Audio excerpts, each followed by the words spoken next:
예수 이름으로, 예수 이름으로.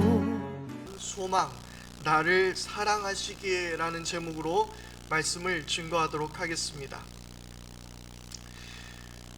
우리는 과거의 잘못을 회개할 때 지난날의 모든 죄악을 하나님께서 용서해 주실 것을 믿습니다. 이것은 바로 그리스도인이 되기로 한 바로 그 첫걸음에 해당되는 우리들의 믿음의 행위입니다. 그런데 과거의 우리의 모든 죄악을 용서해 주실 것은 믿지만 미래를 책임져 주실 것이라는 소망을 우리는 잘 잊어버리는 것이 사실입니다. 과거의 시간과 미래의 시간을 하나님께서 책임져 주실 것을 믿는 것이 온전한 믿음입니다. 우리는 대림절을 지내면서 소망이라는 주제로 계속해서 말씀을 함께 나누고 있습니다. 코로나19의 위기의 시대를 살아가는 우리가 붙잡아야 할 주제가 있다면 그것은 바로 소망일 것입니다. 과거 2000년 전 예수님께서 오셨다는 사실을 여러분들이 믿고 계신다면 2000년 전 예수님께서 우리를 위해 오셨고 우리를 위해 죽으셨고 부활하셨다라는 이 과거의 사실을 믿는다면 지금도 살아계셔서 앞으로의 우리의 삶도 지켜주실 것을 믿을 수 있게 되기를 바랍니다. 이것은 사도 바울이 갈라디아 교인들에게 꾸짖었던 말씀에도 잘 나타나 있습니다.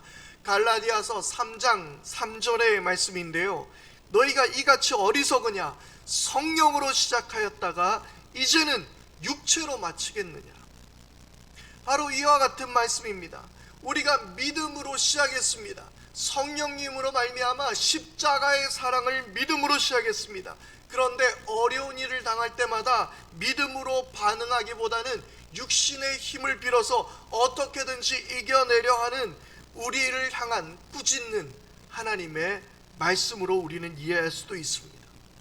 하나님께 모든 걸 맡기고 소망의 주님을 붙드시는 여러분들이 될 수 있게 되기를 바랍니다. 사춘기 딸아이와 코로나19의 시기를 함께 사는 건 사실 쉬운 일은 아닌 것 같습니다. 어떨 때는 크게 혼을 내고 싶다가도 또 좋은 아빠가 되어주지 못해서 미안할 때도 많이 있습니다. 개척교회 목회자의 자녀로 사는 것이 다른 평범한 가정의 아이들과 달리 분명 그 아이도 불편함이 있었겠죠. 정재찬 교수님이 쓴 우리가 인생이라 부르는 것들에서 안상학 시인의 이런 시를 소개합니다. 아버지의 꼬리라는 시인데요, 시인은 자식이 자신에게 무언가를 부탁할 때마다 이렇게 대답했습니다. 아빠가 어떻게든 해볼게. 그렇게 대답하고 보니 이 말이 어디선가 많이 듣던 말이었던 것이죠. 바로 시인의 아버지가 먹고 죽을 돈도 없을 때도 그 아버지는 아버지가 어떻게든 해볼게 라고 늘 대답하셨기 때문이었습니다. 바로 그 말이 생각난 것이죠. 시인의 딸에게도 시인은 늘 딸에게 아빠가 어떻게든 해볼게, 걱정 말고 네 할 일이나 해 라고 장담을 하면서도 생각해보니 세상에 나가 수시로 꼬리를 내려야 하는 자신을 생각하게 된 것입니다. 시인은 그러고 보니 자신처럼 세상에서 자식들 위해 무수히 내려야 했던 아버지의 꼬리가 있었을 것인데 그 꼬리를 본 적이 없는 것 같은 것이죠. 아버지가 되어보니 자식들 위해 세상에서 꼬리 내리고 살아야 했던 바로 자신의 아버지가 생각이 난 것입니다. 자신은 세상에서 꼬리를 내리며 살더라도 자식 많은 세상에서 당당하게 꿀리지 않고 살기를 원했던 아버지들의 모습이 안상학 시인의 아버지의 꼬리라는 시에서 잘 드러나 있습니다. 그런데 저는 아직 아이에게 아빠가 어떻게든 해볼게 라고 말한 적이 없는 것 같아서 아직 자존심이 있는 것 같습니다. 그런데 아니면 어떻게 해볼 방법이 도무지 없어서 그렇게 대답한 것인지도 모르겠습니다. 좋은 부모, 좋은 아버지가 되는 것은 쉽지 않은 일입니다. 자식이 태어나서 겪는 세상이 저도 처음이겠지만 저 자신도 아버지가 처음이라 서로 서툴기는 마찬가지이죠. 세상에 나 역시도 모르는 것이 너무 많아서 좋은 아버지가 되어주지 못해 미안한 마음이 늘 있습니다. 그러다가 문득 이런 성경의 말씀이 떠올랐습니다. 마태복음 7장 9절에서 11절 말씀인데요. 너희 중에 누가 아들이 떡을 달라는데 돌을 주며 생선을 달라 하는데 뱀을 줄 사람이 있겠느냐? 너희가 악한 자라도 좋은 것으로 자식에게 줄 알거든 하물며 하늘에 계신 너희 아버지께서 구하는 자에게 좋은 것으로 주시지 않겠느냐? 너희가 아무리 악한 아비라 할지라도 자식에게 좋은 것을 주려고 애쓰지 않느냐? 자식 위에 세상에서 꼬리도 내릴 줄 알고 자존심도 버릴 줄 알고 그러니 아버지가 어떻게든 해볼 테니 걱정 말라고 너네들은 큰 소리라도 치지 않느냐? 어떻게든 자식에게 좋은 것 주고 싶어 미안해 할 줄도 아는 너희가 아니냐? 하물며 하늘에 계신 너희 아버지께서 구하는 자에게 좋은 것으로 주시지 않겠느냐? 그렇습니다. 하나님은 좋은 것을 주시기를 원하시는 우리의 아버지였던 사실입니다.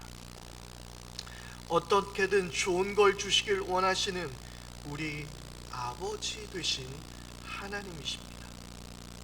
그런데 이 소망의 말씀이 저는 전혀 다른 시각에서 제 마음 깊숙이 쿵 하고 두드렸습니다. 그리고 보니 우리 하나님도 아버지였다는 사실입니다. 아버지가 자녀를 어떻게 사랑하시는지 잘 아시는 분, 아버지의 마음을 누구보다 잘 아시는 아버지 하나님. 그런데 하나님이 아들 예수 그리스도를 이 땅에 보내셨다는 사실에 저의 심장은 크게 요동쳤습니다.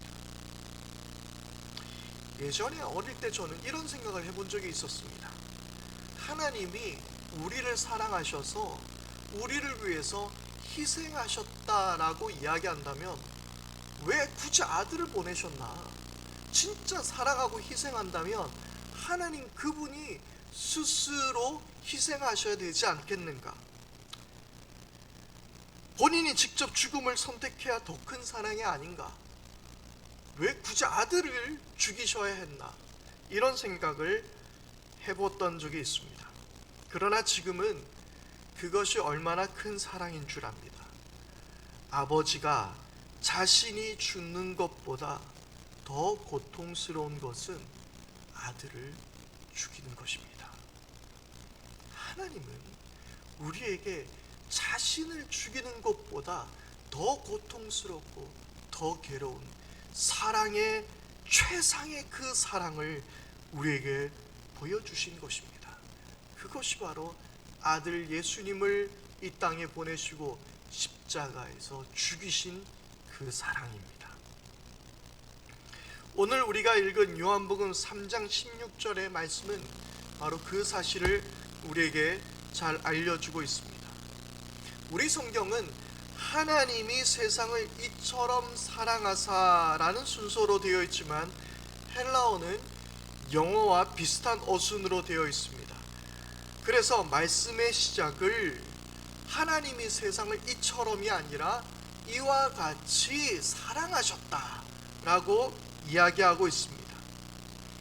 이와 같이 사랑하셨다. 그리고 뒤에서 이어지는 구절이 그러면 어떻게 사랑하셨는지를 기술하고 있는 것이죠. 성경은 하나님이 우리를 어떻게 사랑하신 것인지를 처음부터 끝까지 말씀해 주고 있습니다. 세상을 창조하셔서 하나님은 이 세상을 사랑하셨습니다. 우리를 사랑하셨습니다. 그리고 에덴 동산을 허락하셨습니다.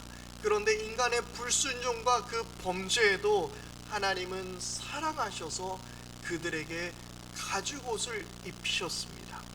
타락한 인간을 보시면서 지으신 것을 한탄하셨지만 노아를 사랑하시고 이 세상을 사랑하셔서 다시 우리에게 기회를 주셨습니다. 그리고 성경은 계속 이어지다 그 마지막에 하나님은 이 땅을 사랑하셔서 예수님께서 다시 오실 것이라고 우리에게 약속하며 마무리하고 있습니다. 여러분, 그래서 성경은 처음부터 끝까지 우리를 사랑하신 하나님의 그 사랑에 대해 말씀하고 있는 것입니다. 그리고 무엇보다 그 사랑의 절정이 하나님께서 그 아들 독생자를 우리에게 주신 사랑입니다. 그런데 하나님은 아들을 사랑하는 마음이 우리와 달라서 그런 결정을 하신 것이 아닙니다. 인간이 자녀를 사랑하는 것과 하나님의 그 아버지에 되신 그 사랑이 우리와 다르기 때문에 차원이 달라서 하나님은 조금 덜할 것이다. 그래서 아들을 우리에게 주셨다. 그것이 아닙니다. 누구보다 자식을 향한 아버지의 사랑을 잘 아시는 분이 하나님이십니다. 그러나 우리를 더 사랑하셔서 아들을 우리에게 주신 것이죠. 계속해서 요한복음 3장 16절 말씀은 우리를 사랑하시는 분이 하나님이라고 말씀하고 있습니다. 이와 같이 사랑하셨다 하나님이라고 기록하고 있습니다. 당연한 이야기죠. 우리를 사랑하신 분이 하나님이십니다.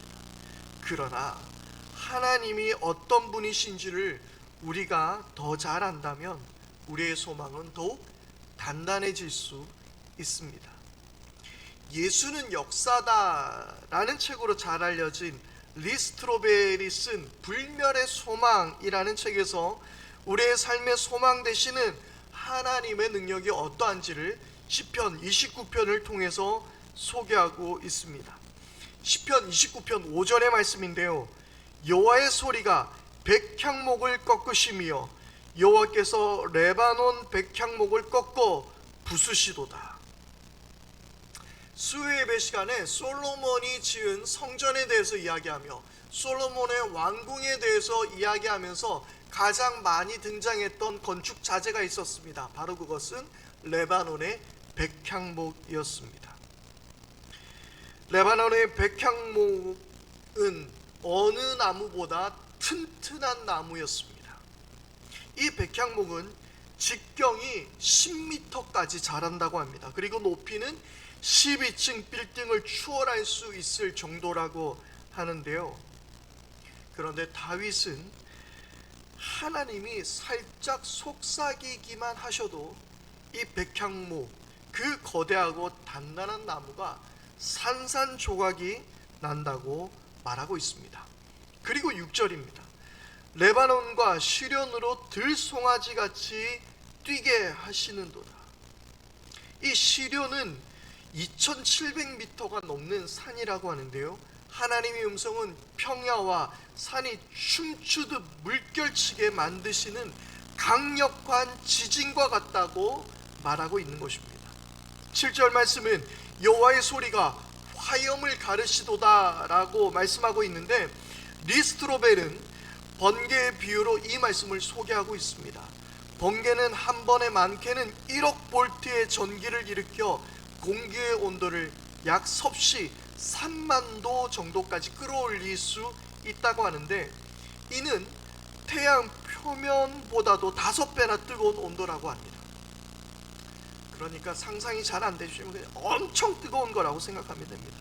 그런데 하나님의 입에서 나오는 한마디가 지구를 동시에 강타하는 2000개의 네우 속의 번개를 모두 합친 것보다도 강력하다라고 말하고 있습니다. 시편 29편은 계속해서 하나님의 그 능력이 얼마나 크시다라는 것을 말씀하고 있는데요, 이 시편의 말씀을 풀어가면서 하나님의 말씀의 능력은 8만 1500만 에이커의 아마존 숲 전체를 초토화시키는데 하나님의 낮은 속삭임 하나면 충분하다라고 리스토로벨은 이야기하고 있습니다. 그런데 이 시편 29편의 결론이 무엇입니까? 11절입니다. 여호와께서 자기 백성에게 힘을 주시며 여호와께서 자기 백성에게 평강의 복을 주시리로다. 아멘. 바로 그렇게 크신 능력의 하나님께서 능력을 쌓아두시기만 하는 것이 아니라 그분이 손수 창조하신 백성들을 깊이 사랑하시며 자신의 힘을 기어이 나누어 주시는 분이라고 이 책은 말하고 있습니다. 리스토로벨은 이런 말을 합니다. 사탄은 매일같이 우리에게 속삭인다. 물론 저 높으신 양반이 너의 더럽기 짝이 없는 과거를 씻어주긴 했지. 하지만 그 양반은 온 세상을 운영하느라 바쁘신 몸이야. 응급 상황이 하루에도 몇 번이나 일어나는지 알아? 그러니 이제부터는 그 양반이 너의 하찮은 인생 따위에 관여할 거라고 기대하지도 마. 너는 이미 도움을 받을 만큼 받았어. 이제는 혼자서도 할 줄 알아야지. 사탄은 이렇게 우리의 거짓된 속삭임을 말합니다.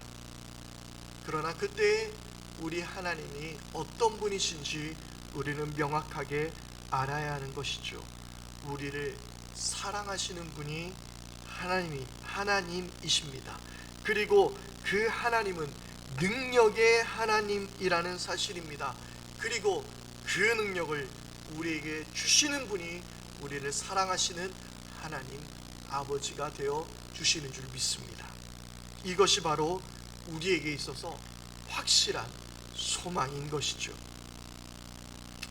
계속해서 말씀을 이어가겠습니다. 하나님이 세상을 이처럼 사랑하셨다고 기록합니다. 하나님이 사랑하셨는데 그 대상이 무엇이라고요? 세상이라는 것입니다.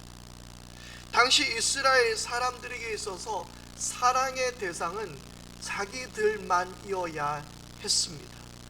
하나님은 세상을 사랑하시는 것이 아니라 이스라엘을 사랑하셔야 했습니다. 이것이 바로 이스라엘의 선민 사상이었습니다. 그러나 예수님은 하나님이 우리 이스라엘 유대인들만 사랑한다라고 말씀하시지 않고 세상을 사랑하셨다고 말씀하셨습니다. 이 세상으로 번역된 헬라어 코스몬이라는 이 단어는 인류 전체, 때로는 온 우주 공간을 뜻하기도 합니다. 그래서 우주를 코스모스라고 부르기도 하죠. 1차적으로는 예수님을 믿고 구원받을 우리를 향한 하나님의 말씀이 이 세상을 뜻하기도 하고, 2차적으로는 예수님을 아직 모르는 모든 사람들을 말하고 있습니다. 왜냐하면 하나님께서는 모든 인류가 진리를 알고 구원을 받기를 원하시기 때문이죠. 무엇보다 이 코스몬이라는 이 헬라어 속에서는 모든 인류를 뜻하기도 하지만 각 사람 개개인을 뜻하기도 합니다. 하나님이 사랑하셨다라는 이 말씀은 이 세상에 존재하는 모든 사람에게 하시는 하나님의 말씀입니다. 하나님이 긴급한 일을 하려고 너 따위에게는 신경을 쓸 수 없을 거야 라고 속삭이는 사단에게 하나님이 세상을 이처럼 사랑하셨다라고 선언하고 있는 것이죠. 여러분과 함께하는 모든 가족들, 그리고 이웃들, 동료들, 학교의 친구들, 모든 사람을 하나님은 사랑하신다라는 것입니다. 큰 죄를 지은 사람이든 못 배운 사람이든 가난한 사람이든 차별과 편견 속에서 고통받고 살아가는 그 어떤 사람이든 하나님께서는 사랑하신다는 사실입니다. 전능하신 하나님은 그 세상을 사랑하셔서 바로 독생자 예수 그리스도를 우리에게 주신 것입니다. 그것이 바로 성탄의 소망의 메시지입니다. 우리가 소망을 가지는 것은 그분이 우리를 사랑하셨기 때문입니다. 로마서 5장 5절의 말씀입니다. 이 희망은, 소망이라고 번역해도 좋을 것 같습니다. 이 희망은 우리를 실망시키지 않습니다. 하나님께서 우리에게 주신 성령을 통하여 그의 사랑을 우리 마음속에 부어주셨기 때문입니다. 성령으로 말미암아 하나님의 사랑을 우리에게 부어주셨고, 그리고 그 사랑 속에서 우리의 소망은 결코 우리를 실망시키지 않은 줄 믿습니다. 앞서서 소개해드렸던 마태복음 7장의 말씀을 다시 한번 보겠습니다. 너희 중에 누가 아들이 떡을 달라 하는데 돌을 주며 생선을 달라 하는데 뱀을 줄 사람이 있겠느냐? 너희가 악한 자라도 좋은 것으로 자식에게 줄 알거든 하물며 하늘에 계신 너희 아버지께서 구하는 자에게 좋은 것으로 주시지 않겠느냐? 이 말씀의 의미가 무엇일까요? 왜 뜬금없이 생선을 달라는데 뱀을 주고 떡을 달라는데 돌을 준다 라고 그렇게 기록하고 있을까요?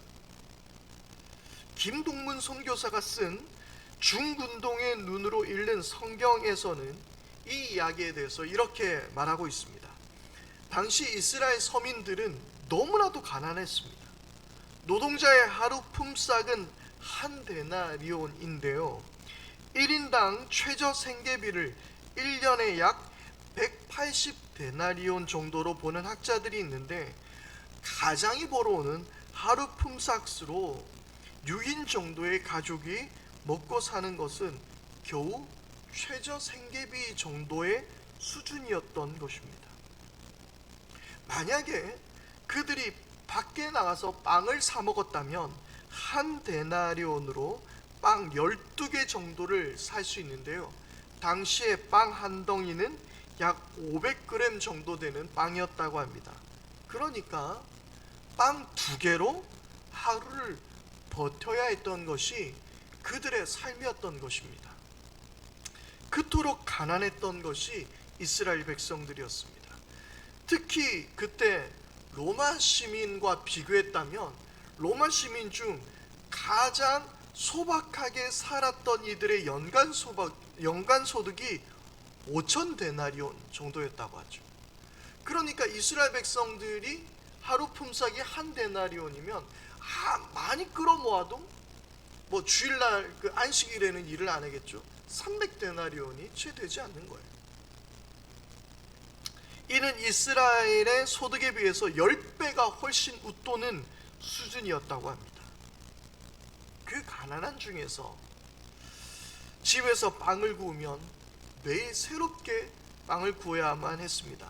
왜냐하면 덥고 건조한 이스라엘 땅에서는 이 빵을 굽게 되면 금방 빵이 굳어져서 돌처럼 굳어져 먹을 수가 없게 되었습니다. 그래서 이 말씀의 의미는 빵을 달라는데 돌을 주겠느냐라는 이 말은 바로 구운 지가 한참 되어서 식어져서 먹을 수 없는 돌처럼 딱딱해진 빵을 의미하는 것입니다. 그래서 어머니는요, 가족의 식사를 위해서 매일 이 빵을 반죽하고 굽고 만드는 3-4시간 동안의 노동을 해야만 했다고 했습니다. 그 사랑의 수고로 돌덩이 같은 빵이 아닌 따스하고 부드러운 빵을 자녀에게 먹인 것이죠. 그 가난함 속에서 정성스럽게 빵을 반죽하고 구워서 만든, 그래서 네 자녀가 빵을 달라는데 돌 같은 빵을 주겠느냐, 그런 부모가 없다 라고 이야기하는 것이죠. 또 바다에서 잡은 생선은 어부들의 몫이 아니었습니다. 주로 어시장에 팔았던 것이죠. 그 중에서 상품이 되기 어려운 것들, 그냥 뭐 뼈밖에 안 남은 것들, 그런 것들을 가지고 집으로 가져와서 가족들을 먹인 것입니다. 자녀들을 먹인 것입니다. 좋은 생선은 대부분 로마인들의 식탁에 올려졌고요, 로마인들이 먹지 않는 장어나 물뱀과 같은 생선은 많이 버려졌습니다. 지금 우리나라 사람들이면 오히려 땡큐 하면서 받아갔겠지만, 그런데 유대인들은요, 비늘이 없는 생선은 먹질 않았어요. 그래서 장어나 물뱀과 같은 생선을 많이 버려졌습니다. 그래서 생선을 달라 하는데 뱀을 줄 부모가 없다라고 이야기한 것이죠. 너희들이 아무리 가난하고 먹을 것이 없다 하더라도 자녀에게 생선을 달라는데 생선을 안 주고 어디 가서 장어나 뭐 물뱀 같은 거 자식에게 주겠느냐? 그럴 부모가 없다라고 말씀을 하고 있는 것이죠. 비록 상품이 될 수 없는 형편없는 생선이었지만 그래도 정성스레 아버지가 준비하여 자식들에게 먹인 것입니다. 이 말씀에 당시 가난한 그들의 삶 가운데 그래도 자녀에게 좋은 것을 먹이려고 하는 그 사랑하는 부모의 마음이 잘 담겨져 있는 것입니다. 하물며 참 좋으신 하나님이 너희에게 좋은 것을 주시지 않겠느냐라고 말씀하시는 것이 바로 그 말씀이죠. 하나님이 우리를 그렇게 사랑하신다라는 말씀입니다. 여러분, 이 사실이 믿어지십니까? 너희 부모들이 그렇게 자식을 사랑하고 늘 안타깝고 미안한 마음으로 키우지, 아무리 악한 부모라도 그렇게 하잖아. 그런데 참 좋으신 하나님, 독생자를 아끼지 않고 우리에게 주신 전능하신 하나님이 참 좋은 것을 너에게 아끼시겠느냐 라고 말씀하시는 것입니다. 로마서 8장 32절입니다. 자기 아들을 아끼지 아니하시고 우리 모든 사람을 위하여 내주신 이가 어찌 그 아들과 함께 모든 것을 우리에게 주시지 아니하겠느냐.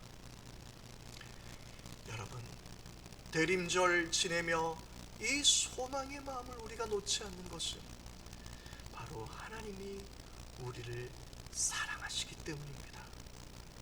하나님이 우리를 사랑하시는 그 사랑으로 소망의 끈을 놓치지 않는 여러분들이 될 수 있기를 바랍니다.